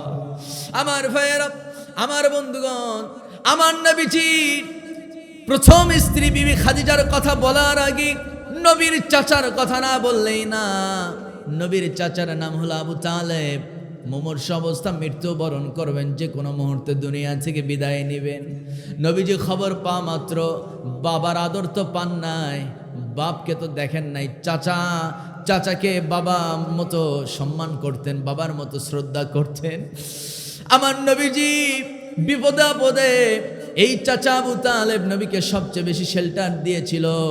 নবীকে কত আগে কাফেররা মক্কা থেকে তাড়ায় দিত, নয়তো হত্যা করতে পারে নাই, শুধুমাত্র চাচা আবু তালেবের জন্য। যেরকম সুবহানাল্লাহ। আমার বন্ধুগণ, নবীজি চাচা আবু তালেবের কাছে গেছে, ও চাচা, মুমূর্ষ অবস্থা চাচা গো, কতবার বলছি কালেমা পড়েন ঈমান আনেন। ও চাচা, শেষবারের মতো এই মৃত্যুর আগে একটা বার আমার কানে কানে অন্তত পড়েন, মানুষকে শোনানোর দরকার নাই। একটা বার শুধু কালেমা পড়ে নেন, একটা বার শুধু ঘোষণা দেন আল্লাহ এক এবং অদ্বিতীয়, আল্লাহ ছাড়া আর কোনো রব নাই, মাবুদ নাই। হযরত মুহাম্মদ মুস্তাফা আপনার ভাতিজা আল্লাহর রাসূল, এতটুকু শুধু মুখে উচ্চারণ করেন। ও চাচা, আপনি আমার ডানে বামে যে পরিমাণে সাহায্য সহযোগিতা করেছেন, ও চাচা আপনি সশরীরে আপনি আমাকে যে পরিমাণ সহযোগিতা করেছেন, হাসরের ময়দানে এরকম করে আমি আপনার পাশে ঢাল হয়ে দাঁড়াবো যেন জাহান্নামের আগুন আপনাকে ছুঁতে না পারে। আল্লাহু আকবার। আমার ভাইয়েরা, আমার নবীজি চাচা আবু তালেবকে এত বুঝালেন, কিন্তু চাচা কিছুতে বুঝেন না। বলে মুহাম্মদ আমার সঙ্গে জেদ করো না রে বাবা। ও মুহাম্মদ, তোমার কি বলে, আমার দুই ছেলে জাফর বিন আবু তালেব, আলী বিন আবু তালেব, আলী এবং জাফর, আমার দুই ছেলেকে তোমার হাতে ছেড়ে দিয়েছি। কারণ হলো আমি জানি তোমার আল্লাহ সত্য, তুমি আল্লাহর সত্যি পয়গম্বর, আমি জানি। কারণ হলো মুহাম্মদ, তুমি যখন জন্মগ্রহণ করো তখনই আমি বুঝে ফেলছি তুমি আল্লাহর নবী। আল্লাহু আকবার। তখনই আমি বুঝে ফেলছি তুমি আল্লাহর নবী হবে।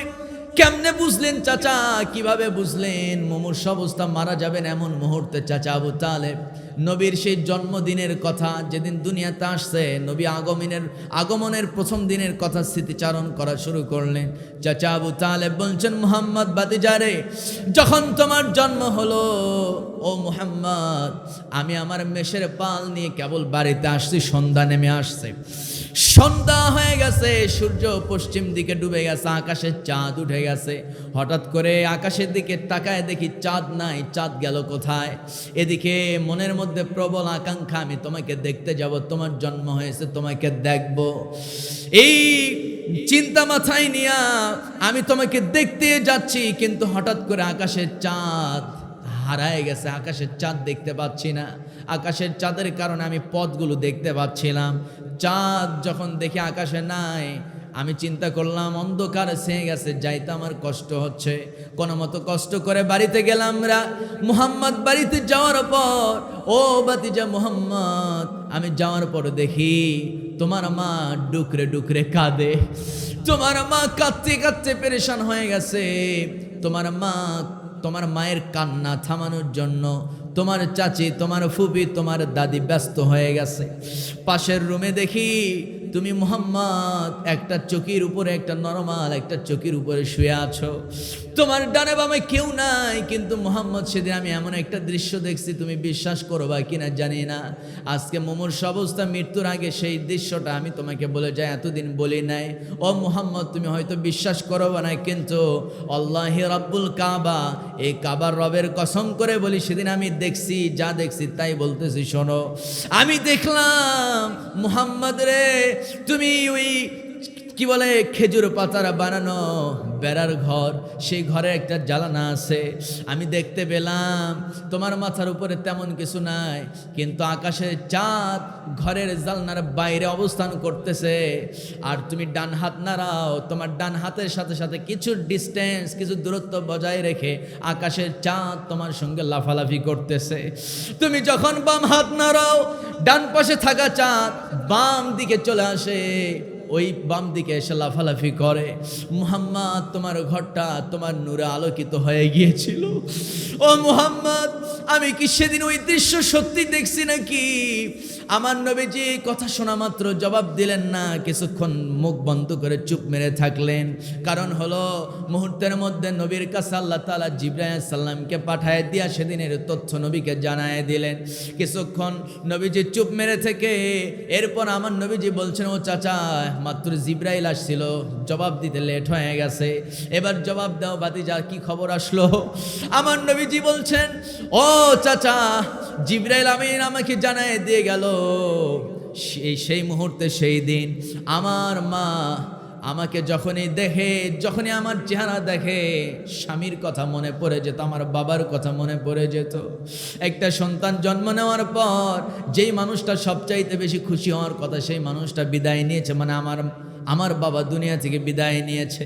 আমাকে দেখা মাত্র আমার মা কান্নায় ভেঙে পড়তেন। আমার মা আমার কাছে আসতে পারতো না।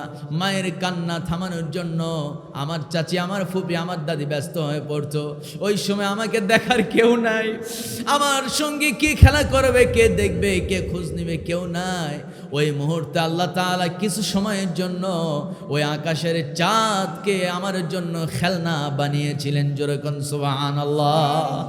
আর একটু জোরে বলি সুবহানাল্লাহ, আল্লাহু আকবার। আমার বন্ধুগণ, আমার ভাইয়েরা, এই ঘটনা বলতে না বলতেই কিছু সময়ের মধ্যে চাচা আবু তালেব দুনিয়া থেকে বিদায় নিলেন। আমার বন্ধু নবী একাকী হয়ে গেলেন। 3 মাস যেতে না যেতে নবীজি তার প্রিয়তমা স্ত্রী খাদিজাকে হারালেন। খাদিজা ছিল নবীজির একটা ডান হাত বলা চলে, একটা শক্তি। হযরত আম্মা জান খাদিজা রাদিয়াল্লাহু তাআলা আনহা তার একটা বিষয় স্মৃতিচারণ না করলে না। আমার বন্ধু, আমার ভাইয়েরা, আমি তো বারবার মদিনা, মক্কা মদিনা সফর করেছি, নিজে চোখে দেখে আসছি। এই কোরআনটা যেই পাহাড়ে নাজিল হয়েছে সেই পাহাড়ের নাম হলো জাবালে নূর, আলোর পাহাড়। জাবাল মানে পাহাড়, নূর মানে আলো। আলোর পাহাড় নামক সেই জাবালে নূর পাহাড়ে একটা গুহা আছে, 2200 মিটার উচ্চতা বিশিষ্ট পাহাড়। ওই পাহাড়ের উপরে ওঠার পর মোটামুটি 15 থেকে 16 মিটার আবার নিচে নামতে হয়। ওই পাশ কি বলে, পশ্চিম পাশ দিয়ে একটু গিরিপথ আছে, সিঁড়ি দিয়ে আস্তে করে খুব সাবধানতার সঙ্গে নামতে হয়। এরপরে সেখানে পাথরের চিপা দিয়ে সুড়ঙ্গ আছে, এর ভিতর দিয়ে সেই হেরা গুহা, আলোর গুহা, হেরা গুহা। ওই গুহায় নবীজি ধ্যানমগ্ন থাকতেন। মক্কা থেকে কাবা ঘর, নবীর কাবা ঘরের পাশে নবীর বাড়ি ছিল। ওই নবীজি সাল্লাল্লাহু আলাইহি সাল্লামের বাড়ি থেকে আম্মা জান খাদিজা রাদিয়াল্লাহু তাআলা আনহা 11 থেকে 12 কিলো রাস্তা। আরে পাহাড়ের এবড়ো থেবড়ো রাস্তা, উঁচু নিচু রাস্তা, কাঠের খড়ম, কত কষ্ট করে খাদিজা নবীকে দেখতে আসতেন। আম্মা জান খাদিজা রাদিয়াল্লাহু তাআলা আনহা প্রত্যেকটা দিন আমার নবীর জন্য খাবার নিয়ে যাইতো। মক্কা থেকে জাবালে নূর পর্যন্ত, ওই পাহাড় পর্যন্ত 11 থেকে 12 কিলো রাস্তা আম্মা জান খাদিজা একা একা মানুষটা হেঁটে আসতো। হেঁটে এসে শুধু হেঁটেই আসতো তা না, 2200 মিটার উচ্চতা, এত উঁচু পাহাড়, সিঁড়িও ছিল না। আম্মা জান খাদিজা এত কষ্ট করে করে ওই পাহাড়ে উঠতেন। পাহাড়ে উঠে প্রিয়তম স্বামীর জন্য খাবার দিয়ে আসতেন। অথচ আম্মা জান খাদিজা ছিল আরব ভূখণ্ড জুড়ে সবচাইতে সম্পদশালী একজন নারী। আমার বন্ধু, আম্মা জান খাদিজা প্রত্যেক দিন নবীর জন্য খাবারে নিয়ে যায়। মক্কার কাফেররা এই দৃশ্য দেখে একদিন খেপেই গেল। বারবার আম্মা জান খাদিজাকে বিরক্ত করত, নবীর বিরুদ্ধে বাজে মন্তব্য করত, নবীকে গালিগালাজ করত খাদিজার সামনে। খাদিজার সহ্য হতো না, সব নীরবে সহ্য করতেন, সব হজম করতেন। হজম করতে করতে নীরব মানুষটা একদিন জবান খুলে ফেলছে। মক্কার সব লিডারদেরকে ডেকে বলছে, মক্কার লিডাররা, আমার স্বামীকে নিয়ে তোমরা বিরূপ মন্তব্য করো, আজে বাজে কথা বলো। আজকে আমি তোমাদেরকে প্রশ্ন করতে চাই, বলো তো, জন্ম থেকে নিয়ে আজ পর্যন্ত যত বয়স হয়েছে তোমাদের এই বয়সে জন্ম থেকে নিয়ে এই পর্যন্ত তোমরা বুকে হাত দিয়ে বলতে পারবে নাকি এই গোটা দুনিয়া জুড়ে তোমরা সবচাইতে সুন্দর কাউকে দেখেছো নাকি? চেহারার দিক দিয়ে সবচেয়ে সুন্দর মানুষ কাউকে দেখছো নাকি? সঙ্গে সঙ্গে মক্কার কাফের লিডারের নেতৃবৃন্দরা বলল, খাদিজা, সবচাইতে সুন্দর যুবক তো একজনই আছে, সে হলো তোমার স্বামী মুহাম্মদ। জোরে কোন আল্লাহু আকবার।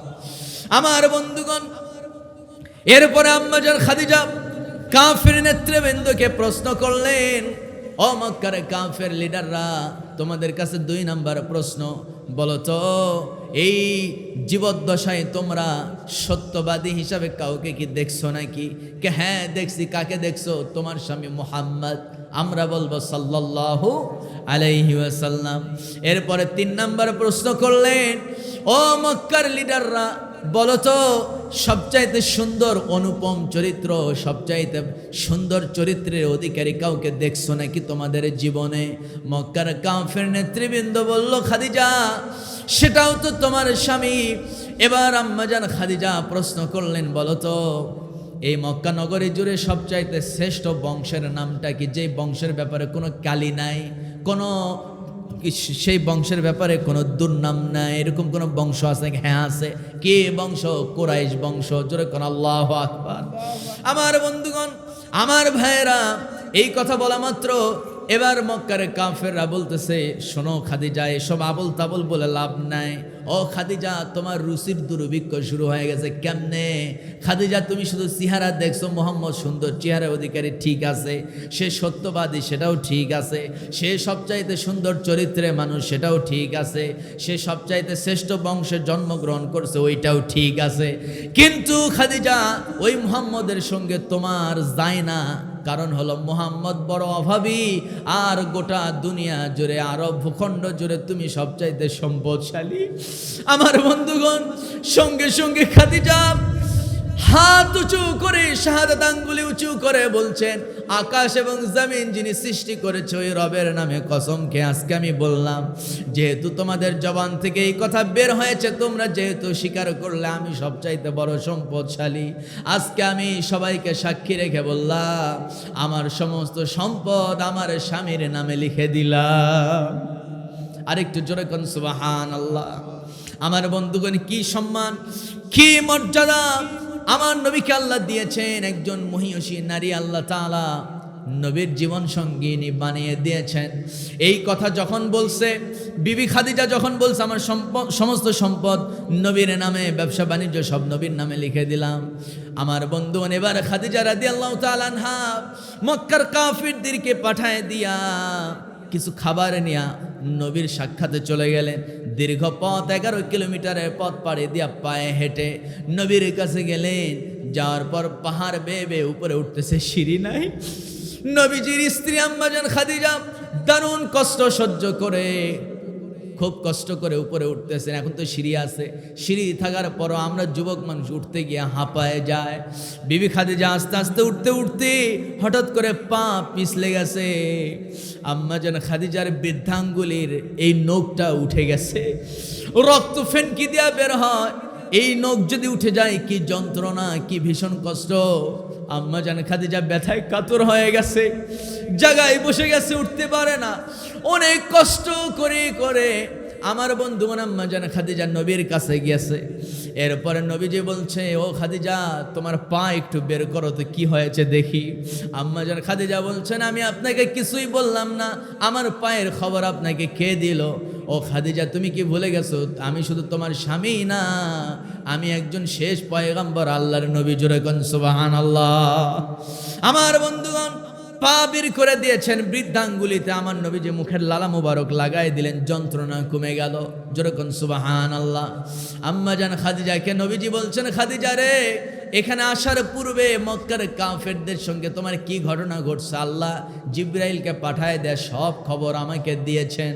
ও খাদিজা, শুধু তাই না, তোমার ব্যবহারে, তোমার আচরণে আমার প্রতি তোমার ভালোবাসা আল্লাহর এত পছন্দ হয়ে গেছে, আল্লাহ নিজে তোমাকে সালাম জানিয়েছেন। আরেকটু জোরে কোন আল্লাহু আকবার। সম্মানিত ভাইয়েরা, আমার বন্ধুগণ, আমার নবীজি, আমার নবীকে আল্লাহ তাআলা সমস্ত নবীদের লিডার বানিয়েছেন। সুবহানাল্লাহ বলবেন না? যত নবী, লক্ষ লক্ষ নবী, সব নবীদের সর্দার একজন, তার নাম কি? একটু বলেন না মহব্বতের সাথে। জানেন তো আপনারা, তাও বলতেছি। কেন কেন বলতেছি? কারণ হলো, আপনি আপনার জবান দিয়ে নবীর নাম নেবেন, মুহাম্মদ উচ্চারণ করবেন, মিম হা মিম দাল, 4 শব্দ উচ্চারণ হবে, 40টা নেকি পাবেন। সুবহানাল্লাহ কয় না? জোরে কন্যা সুবহানাল্লাহ। আর নবীর নাম নিলে, নবীর নাম যদি কেউ নেয়, আমার ভাইয়েরা, সঙ্গে সঙ্গে আল্লাহ তাআলা তার উপরে 10টা রহমত নাজিল করেন। সুবহানাল্লাহ পড়ে। আর কেউ যদি নবীর প্রতি দরুদ পড়ে, আরো 10টা রহমত। সুবহানাল্লাহ কন। আমার বন্ধুগণ, সেই প্রিয় নবী সাল্লাল্লাহু আলাইহি সাল্লাম চাচাকে হারালেন, স্ত্রীকে হারালেন, দুজন শক্তিশালী মানুষকে হারায়া নবীজির হৃদয়টা ব্যথায় কাতর হয়ে গেছে। নবীজি প্রচন্ড ব্যথায় কাতর। নবীর মনে প্রশান্তি দেবার জন্য আল্লাহ রাব্বুল আলামিন সাধারণ কোনো ব্যবস্থা করেন নাই। আল্লাহ তাআলা কি ব্যবস্থা করেছেন কোরআনে তা উল্লেখ করে দিয়েছেন। আল্লাহ বলেন, সুবহানাল্লাযী, যারা পারেন বলুন সুবহানাল্লাযী আসরা বিআবদিহি লাইলাম মিনাল মাসজিদিল হারাম ইলাল মাসজিদিল আকসাল্লাযী বারাকনা হাওলাহু লিনুরিয়াহু মিন আয়াতিনা ইন্নাহু হুয়াস সামিউল বাসীর। জোরে বলি আল্লাহু আকবার। আল্লাহ রাব্বুল আলামিন বলেন, আমার নবীর মনটা যখন ব্যথায় কাতর, আমি আল্লাহ তাআলা আমার হাবিবকে মক্কা থেকে, হারাম থেকে ইসরা করিয়েছি। কোথায়? মসজিদ আকসা, মিনাল মসজিদিল হারাম ইলাল মসজিদিল আকসা। হারামাইন শরীফ থেকে আমি তাকে নিয়ে গেলাম মসজিদ আকসায়। জোরে কোন আল্লাহু আকবার। আমার বন্ধুগণ, আমার ভাইয়েরা, এই যে দুনিয়ার একটা গতি, সময়ের একটা গতি আছে না নাই? কন যখন আমি স্টেজে উঠছি তখন বাজে 10টা, আর এখন বাজে হলো 5 মিনিট কম 12টা। আমার বন্ধুগণ, এই 5 মিনিট কম 11:55, প্রতিটা সেকেন্ড চলে যাচ্ছে। সময়ের একটা গতি আছে, প্রতিটা ভবিষ্যৎ অতীত হয়ে যাচ্ছে। আমার বন্ধুগণ, আমার ভাইয়েরা, আমার নবীজি এত সম্মান আল্লাহর কাছ থেকে পেয়েছেন। নবীর সম্মানে আল্লাহ তাআলা এই সময়ের গতিকে আল্লাহ তাআলা বন্ধ করে দিয়েছেন। সুবহানাল্লাহ বলবেন না? আরেকটু জোরে কোন সুবহানাল্লাহ। আমার ভাইয়েরা, আমার নবীজি মক্কা থেকে মদিনায়, কি বলে, মক্কা থেকে হারাম থেকে আকসায় চলে গেলেন, মসজিদ আকসায় গেলেন। মসজিদ আকসা হলো মুসলমানদের প্রথম কিবলা। মসজিদ আকসা থেকে মসজিদে হারামের দূরত্ব হলো সেই সময়ে ঘোড়া তেজি, একটা শক্তিশালী ঘোড়ার পিঠে যদি কেউ যেত, সময় লেগে যেত পুরা 30 দিন 30 রাত। যেরকম আল্লাহু আকবার। আমার বন্ধুগণ, আমার ভাইয়েরা, আমার নবীকে আল্লাহ তাআলা মসজিদে হারাম থেকে মসজিদে আকসায় নিলেন। সময়ের অগ্রযাত্রা, সময়ের যাত্রাকে আল্লাহ বন্ধ করে দিলেন। মসজিদ আকসায় নেওয়ার পর আল্লাহ রাব্বুল আলামিন ওই মসজিদ আকসার মধ্যে যতগুলো নবীকে আল্লাহ তাআলা আমার নবীর পূর্বে দুনিয়াতে পাঠিয়েছিলেন, সব নবীকে এক জায়গায় করলেন। মসজিদ আকসায় সবাই কাতারবদ্ধভাবে দাঁড়িয়ে আছে আমার নবীর অপেক্ষায়।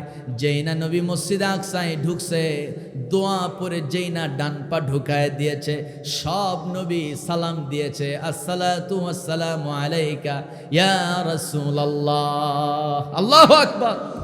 সব নবীরা আমার নবীকে সালাম দিয়েছেন, আর আমার নবীজি সালামের জবাব নিয়েছেন। এবার আমার নবীজি সব নবীদেরকে দেখা মাত্র নবীজি খুব লজ্জিত হয়ে গেছে। নবীজি ভাবতেছেন কি করব না করব। জিবরাইল কানের কাছে এসে বলতেছে, গো নবী, আপনি এক মুহূর্ত দেরি করবেন না, আরো অনেক কাজ বাকি আছে। তাড়াতাড়ি আপনি ইমাম সাহেবের সেই মুসাল্লায় চলে যান, আপনার অপেক্ষায় সবাই আছে। নবীজি ইমামতির দায়িত্ব পালন করলেন। নবী ছিলেন ইমাম, আর প্রত্যেকটা পূর্বের নবী ছিলেন আমার নবীর মুসল্লি। জোরে কোন সুবহানাল্লাহ। আমার বন্ধুগণ, সেই মসজিদ আকসায় 2 রাকাত নামাজ আদায় করার পর আমার নবীকে আল্লাহ তাআলা প্রথম আসমানে নিলেন, দ্বিতীয়, তৃতীয়, চতুর্থ, পঞ্চম, ষষ্ঠ, সপ্ত আকাশ শেষ করে এরপর আল্লাহ রাব্বুল আলামিন আমার নবীকে আরশ আজিম পর্যন্ত কবুল করেছিলেন। যেরকম আল্লাহু আকবার। প্রথম আসমানে গেছে, একজন বৃদ্ধ মানুষ ডানে তাকায় খুশি হয়ে যায়, বামে তাকায় মনটা খারাপ হয়ে যায়। নবীজি বলছেন, ও জিবরাইল, এই বৃদ্ধ মানুষটাকে ডান দিকে তাকায় মন খুশি হয়ে যায়, বাম দিকে তাকায় মনটা খারাপ হয়, ঘটনা কি? জিবরাইল সাল্লাম বলছেন, ওগো নবী, ইনি হলেন পৃথিবীর প্রথম মানুষ, পয়গম্বর আদম আলাইহিস সালাতু ওয়াস সালাম। কিয়ামত পর্যন্ত তার যত সন্তান দুনিয়াতে আসবে, এই যে লোকগুলো মৃত্যুবরণ করে, তাদের রূহগুলো, তার যেই মানুষগুলো সৎ, যেই মানুষগুলো আল্লাহর প্রিয় মাহবুব বান্দা, তাদের রূহগুলো তার ডান পাশে এসে রাখা হয়, আর যেগুলো খারাপ মানুষ তাদের রূহগুলোকে বাম পাশে রাখা হয়। যখন ভালো রূহগুলোকে ডান পাশে রাখা হয় তিনি খুশি হয়ে যায়, খারাপ রূহগুলোকে বাম পাশে রাখা মাত্র তিনি অত্যন্ত কষ্ট পান, কারণ সবগুলোই তো তার সন্তান। যেরকম সুবহানাল্লাহ। আমার বন্ধুগণ, আদম আলাইহিস সালামের সঙ্গে মুলাকাত করার পর, সেখানে দেখা সাক্ষাৎ করার পর তৃতীয় আসমানে গেলেন, দ্বিতীয় আসমানে গেলেন, তৃতীয় আসমান, চতুর্থ আসমান, অনেক লম্বা ঘটনা। চতুর্থ আসমানে গেছে, দেখে ওখানে একজন বৃদ্ধ মানুষ, খুব সুন্দর চেহারা, কোরআন নিয়ে বসে আছে, আল্লাহর কালাম কোরআন তেলাওয়াত করতেছে। ছোট ছোট বাচ্চাগুলো তার কাছে গিয়ে কোরআন শোনায়, মুখস্থ কোরআন শোনায়। অসংখ্য ছোট ছোট ছেলে মেয়ে, ছোট ছোট বাচ্চাগুলো সেখানে চতুর্থ আসমানে আছে। আমার নবী জিজ্ঞেস করলেন, ও জিবরাইল, এই বৃদ্ধ মানুষটাকে আর আল্লাহর কালাম কোরআন পড়তেছে, আর এই ছোট্ট বাচ্চাগুলোকে? আমার নবীর প্রশ্নের জবাবে জিবরাইল সাল্লাম বলছেন, ওগো নবী, এই লোকটাই হলো জাতির পিতা সাইয়্যিদুনা ইব্রাহিম আলাইহিস সালাতু ওয়াস সালাম। আল্লাহু আকবার। যেই বাচ্চাগুলো মাসুম বাচ্চা, নাবালেগ, আমার বন্ধুগণ, ছোট বাচ্চা 2 বছর 3 বছর পানিতে ডুবে মারা গেছে, এরকম রেকর্ড আছে না নাই বলে? আমার বন্ধুগণ, নাবালেগ বাচ্চাগুলো, মাসুম বাচ্চাগুলো মারা যাওয়ার পর এই বাচ্চাগুলোকে আল্লাহ তাআলা চতুর্থ আসমানে নিয়ে যান। এই বাচ্চাগুলোকে চতুর্থ আসমানে রেখে আল্লাহ তাআলা ইব্রাহিম আলাইহিস সালামের শিক্ষার্থী বানান। সুবহানাল্লাহ। হযরত ইব্রাহিম আলাইহিস সালামের কাছে এই বাচ্চাগুলো কোরআন শিখেন, কোরআনের হাফেজ হয়ে যায়। এই বাচ্চাগুলো কিয়ামতের দিন আল্লাহকে বলবে, আল্লাহ, যদি দুনিয়াতে হায়াত পাইতাম, যদি বেঁচে থাকতাম, কোরআন শিখতাম, আমার বাপ মাকে খারাপ কাজ করতে দিতাম না। আজকে আমার বাপ আমার মা জাহান্নামে যাবে, আমি মানতে পারি না। আমাকে তুমি এমনিতে হায়াত দাও নাই, আমার বাপ মাকে আজকে তুমি জাহান্নামে দিবে, আমি মানি না। আমি যদি বেঁচে থাকতাম তাহলে আমি কোরআন শিখতাম, তাদেরকে কোরআনের পথে আনতাম। এই সুযোগ তুমি আমারে দাও নাই। আজকে আমার বাপ মা জাহান্নামে যাবে, আমি মানি না। আমার মা বাবাকে দিয়ে আমাকে জান্নাতে ঢুকায় দাও। আল্লাহু আকবার। সুতরাং যাদের সন্তান মারা যায়, মন খারাপ করবেন না। আল্লাহ যা দেন এটাও বরকত, যা নিয়ে নেন ওইটাও বরকত। সুবহানাল্লাহ কর। আমার বন্ধুগণ, আমার নবীকে আল্লাহ তাআলা আরশ আজিমে নিলেন, অনেক লম্বা ঘটনা। তৃতীয় আসমানে এক ঘটনা, চতুর্থ আসমানে আর এক ঘটনা, পঞ্চম আসমানে আর এক ঘটনা, ষষ্ঠ আসমানে অনেক ঘটনা। আমার বন্ধুগণ, অনেক লম্বা ইতিহাস, নরমালি শেষ করে ফেলি। আমার নবীকে আল্লাহ তাআলা যখন আরশ আজিমের মেহমান হিসেবে কবুল করলেন, নবীজি তার খরমের জুতা, খরমটা খুলছে। আল্লাহ বলছেন, ওগো হাবিব, আপনি জুতা খোলেন কেন? আপনি জুতা পরে আমার আরশ আজিমে হাঁটবেন, আপনার জুতার তলার ধুলা বালি আমার আরশে লাগলে আমার আরশটা অত্যন্ত ধন্য হয়ে যাবে। জোরে কোন সুবহানাল্লাহ। আর একটু জোরে বলি আল্লাহু আকবার। আমার নবীকে আল্লাহ কি সম্মান দিয়েছে, আরশ আজিম। সব কিছু সফর শেষ করে নবীজি একেবারে মক্কায় চলে আসলেন। আসার পর নবী দারুণ খুশি, আমার নবীর ভিতরে স্বস্তি ফিরে আসছে। এবার নবীজি যাকে তাকে ডাকতেছেন, কাছে ডাকতেছেন, আর বলতেছেন, তুমি কি জানো আল্লাহ তাআলা আমাকে মক্কা থেকে মদিনায় নিয়ে, কি বলে, মসজিদ আকসায় নিয়েছে। মসজিদ আকসা থেকে প্রথম আসমান, দ্বিতীয় আসমান, সপ্তম আসমান, আল্লাহর আরশ আজিম পর্যন্ত কবুল করছে। সবাই বলে, মোহাম্মদকে ভাবছিলাম আধা পাগল, এবার পুরা পাগল হয়ে গেছে। নাউজুবিল্লাহ কবেন না? আর একটু জোরে কর নাউজুবিল্লাহ। আমার বন্ধুগণ, শেষ করে দেব, আর বেশি বিরক্ত করব না। যখন নবী এক এক করে সবাইকে সুসংবাদ দিচ্ছেন, আমার ভাইয়েরা, আমার বন্ধুগণ, নবীজি মেরাজে গিয়ে নামাজ পেয়েছেন। আরো অনেক ঘটনা। মূল কথা হলো, যখন নবীজি মক্কার মানুষদেরকে বলা শুরু করলেন, শোনো মক্কার মানুষরা, আল্লাহ আমাকে নবুয়ত দান করেছেন, মক্কা থেকে মসজিদ আকসা পালেস্তাইনে আমাকে নিয়েছেন। ওই জায়গায় সমস্ত নবীদের ইমামতি করছি। ওই জায়গায় ওই মসজিদে সমস্ত নবীদের ইমামতি করার পর আল্লাহ আমাকে 7 আসমান সফর করিয়েছেন। সব মানুষগুলো নবীর কথা অবিশ্বাস করলো। নবীর কথা শুনে সবাই হাসি তামাশা শুরু করলো। ইতিমধ্যেই নাকি যখন আমার বন্ধুগণ আবু জেহেলের কানে খবরটা চলে গেছে, আবু জেহেল শোনা মাত্র চিন্তা করলে এবার মানুষদের হুঁশ ফেরানোর একটা সুযোগ আসছে। এবার মানুষদেরকে অবশ্য মুহাম্মদের দল থেকে ফিরায় আনার একটা সুযোগ পাওয়া গেছে। আবু জেহেল কারো কাছে যায় নাই, ডাইরেক্ট আমার নবীর বিশ্বস্ত বন্ধু আবু বকরের কাছে চলে গেছে। হযরত আবু বকরের দরজায় নক করছে, আবু বকর বের হও, বের হও। আবু বকর তাড়াহুড়ো করে জামা পরার টাইম পায় নাই, দ্রুত দরজাটা খুলে দিয়েছে। কি হয়েছে আবু জেহেল বলো?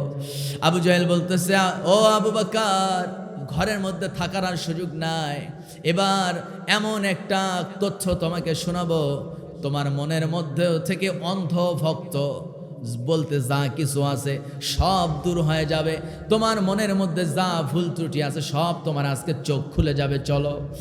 আমার বন্ধুগণ, আবু বকরকে সঙ্গী করে নিয়ে চলে গেছে। যাওয়ার পথে আবু বকরকে হাতটা ধইরা বলতেছে, আবু বকর শোনো, আজকে আমি তোমাকে সত্যটা তোমার চোখে আঙুল দিয়া ধরায় দেব। ও আবু বকর, তুমি কি বিশ্বাস করবে নাকি? হ্যাঁ, বিশ্বাস করব। আমার বন্ধুগণ, আমার ভাইয়েরা, আবু জেহেল একটু দূরে আবু বকরকে রেখে দিলেন। ঘোড়ার পিঠে সওয়ার হয়ে দ্রুত চলে গেছে নবীর কাছে। এসে বলতেছে, মুহাম্মদ, একটু আগে তুমি যা বলছো তোমার কথা কি আর নড়চড় হবে নাকি? না, নড়চড় হবে না চাচা। ও মুহাম্মদ, একটু আগে যা বলছো আমি কিছু লোকদেরকে আনবো, তাদের সামনেও কি ওই একই কথা বলবা নাকি তোমার কথাটা পরিবর্তন করবা? আমার নবীজি কাবার দিকে মুখ ফিরালেন। কাবার দিকে মুখ ফিরায়া নবীজি বলছেন, ও চাচা আবুল হাকাম, আমি এই কাবার দিকে মুখ ফিরায় বলতেছি, আল্লাহি রাব্বুল কাবা, এই কাবা ঘরের রবের কসম করে বলতেছি, এখন যা বলেছি, আগে যা বলেছি, ওই একই ঘটনা আমি সমস্ত মানুষের সামনে একই কথা বলবো। আমার কথা আপনি নড়চড় দেখতে পাবেন না।